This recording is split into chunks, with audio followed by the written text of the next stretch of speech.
কাফনের কাপড়। যে কাপড় মানুষ জীবনের শেষ দিনের জন্য রেখে দেয়, সেই কাপড়ই একদিন আপন করে নিয়েছিলেন হাসুমিয়া।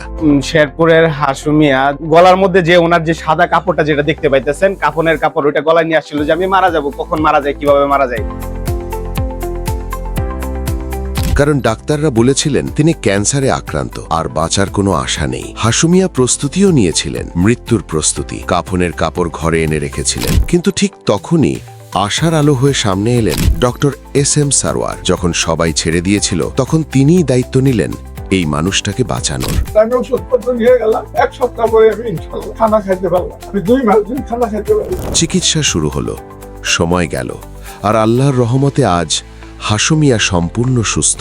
পরে আল্লাহর সুস্থ হচ্ছে 4 মাস ওষুধ খাইলাম। খাওয়ার পরে সারা আমার বললো যে আমি একটা পরীক্ষা করে আসি। পরে একটা পরীক্ষা করে আসলাম, দেখলো যে ইনশাআল্লাহ আমি পরিষ্কার। যে মানুষটাকে বলা হয়েছিল সে আর বাঁচবে না, আজ সে বেঁচে আছে। এই গল্প বলে শেষ কথা কখনোই মানুষের নয়, আশা ছাড়বেন না।